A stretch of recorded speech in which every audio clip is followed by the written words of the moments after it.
Hi all, welcome back to our channel roar wild clicks. സാധാരണ കാട്ടിലൂടെയൊക്കെ സഞ്ചരിക്കുന്ന സമയത്ത് ആനകളൊക്കെയാണല്ലേ റോഡ് ബ്ലോക്ക് ചെയ്യാറ്.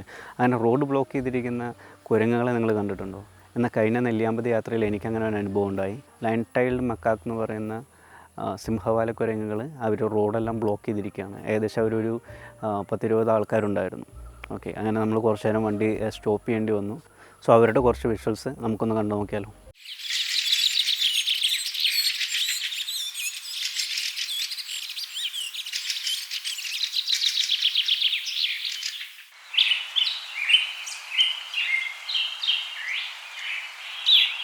ഞാൻ എൻ്റെ ലൈഫിൽ ആദ്യമായിട്ടാണ് സിംഹവാല കുരങ്ങുകളെ കാണുന്നത്. സോ ഇവയൊരു എൻഡാങ്ക്ഡ് സ്പീഷീസാണ്. നമ്മുടെ വെസ്റ്റേൺ ഗട്ട്സിൽ മാത്രമാണ് ഇവ അവൈലബിൾ ആയിട്ടുള്ളൂ. അതും ഏകദേശം 2500-3000 എണ്ണം മാത്രമേ ഉള്ളൂ ടോട്ടൽ ഓവറോൾ പോപ്പുലേഷൻ. സോ ഇത് IUCNൻ്റെ റെഡ് ലിസ്റ്റിൽ വരുന്ന ഒരു സ്പീഷീസാണ്. സിംഹവാല കുരങ്ങയും കരിങ്കുരങ്ങും തമ്മിൽ ചിലപ്പോൾ ചിലവർക്കൊക്കെ മാറാറുണ്ട്.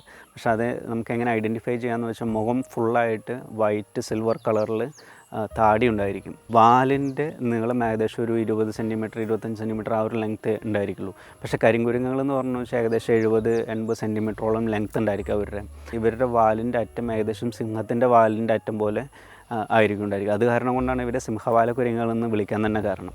ഇവയ്ക്ക് ഏകദേശം ഒരു 40 സെൻറ്റിമീറ്റർ മുതൽ ഒരു 60-65 സെൻറ്റിമീറ്റർ വരേക്കൊക്കെ ലെങ്ത്ത് വരാറുണ്ട്. അതേപോലെ തന്നെ ഒരു 7 കിലോ മുതൽ ഒരു 10 കിലോ വരേക്കൊക്കെ ഏകദേശം ഇവർ ഭാരവും വരാറുണ്ട്. ഓക്കെ, ഒരു മെച്ചുവേർഡ് ആയിട്ടുള്ളൊരു അഡൾട്ടിൻ്റെ കേസിൽ.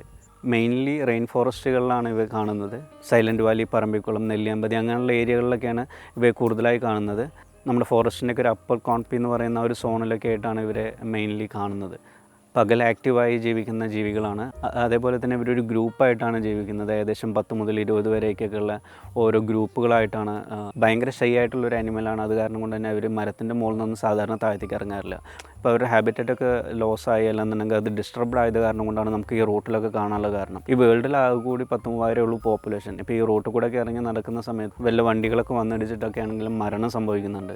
മാക്സിമം ഹ്യൂമൻ കോൺഫ്ലിക്റ്റുകളെല്ലാം ഒഴിവാക്കി അവരെ പ്രൊട്ടക്റ്റ് ചെയ്യുക എന്നുള്ളത് നമ്മുടെ ഒരു റെസ്പോൺസിബിലിറ്റിയാണ്. സീഡുകൾ ഡിസ്പേഴ്സ് ചെയ്യുന്ന കാര്യത്തിൽ ഇവരൊരു മെയിൻ റോൾ തന്നെ വഹിക്കുന്നുണ്ട്. അതുകൊണ്ട് തന്നെ നമ്മുടെ ഫോറസ്റ്റിൻ്റെ ഹെൽത്തിനെ ഇവർ കാര്യമായി സപ്പോർട്ട് ചെയ്യുന്നുണ്ട്. പിന്നെ ആക്ച്വലി ഇവർ നന്നായി എക്സ്പ്രസ് ചെയ്യുന്ന ഒരു ജീവികളാണ്. നമ്മൾ കൂടുതൽ നേരം അവരെ ശ്രദ്ധിച്ചിരുന്നെന്ന് വെച്ചാൽ അവരുടെ മുഖത്ത് വരുന്ന ഭാവങ്ങളൊക്കെ നമുക്ക് കാണാൻ പറ്റും. മൺസൂൺ ടൈമിൽ ഇവരുടെ കണ്ണിലും മൂക്കിലൊന്നും വെള്ളം അങ്ങനെ വന്ന് നിൽക്കാതിരിക്കാൻ അവരുടെ താടി അവരെ സഹായിക്കുന്നുണ്ട്. ഇവർക്ക് ആക്ച്വലി ഒരു വാസ്റ്റ് ആയിട്ടുള്ള ഒരു കമ്മ്യൂണിക്കേഷൻ സിസ്റ്റം തന്നെ ഉണ്ടെന്നാണ് പറയുന്നത്. ഏകദേശം 17ഓളം വോക്കൽ കോൾസ് ഉണ്ട് കമ്മ്യൂണിക്കേഷൻ ചെയ്യാൻ വേണ്ടിയിട്ട്. സോ അതുപോലെ തന്നെ അവരുടെ കവിളുകൾ ഒരു പൗച്ച് പോലെ ആക്ട് ചെയ്യും.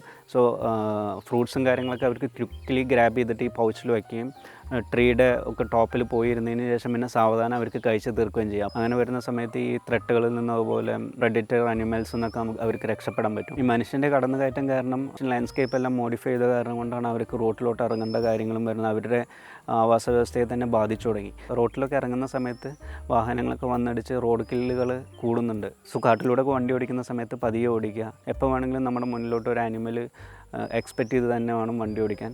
സോ അവരുടെ ലൈഫിന് ഒരു കാരണവശാലും നമ്മളായിട്ട് ഒരു ത്രെട്ടനാകരുത്. പ്രത്യേകിച്ച് ഈ റെഡ് ലിസ്റ്റിലൊക്കെ വന്നേക്കുന്ന മൃഗങ്ങളെന്ന് പറഞ്ഞാൽ വളരെ എണ്ണം കുറവായിരിക്കും. നമ്മുടെ അശ്രദ്ധ കൊണ്ട് ഒരെണ്ണം നഷ്ടപ്പെട്ടാൽ കൂടി അത് ശരിക്കും പ്രകൃതിയുടെ ബാലൻസിനെ ബാധിക്കും.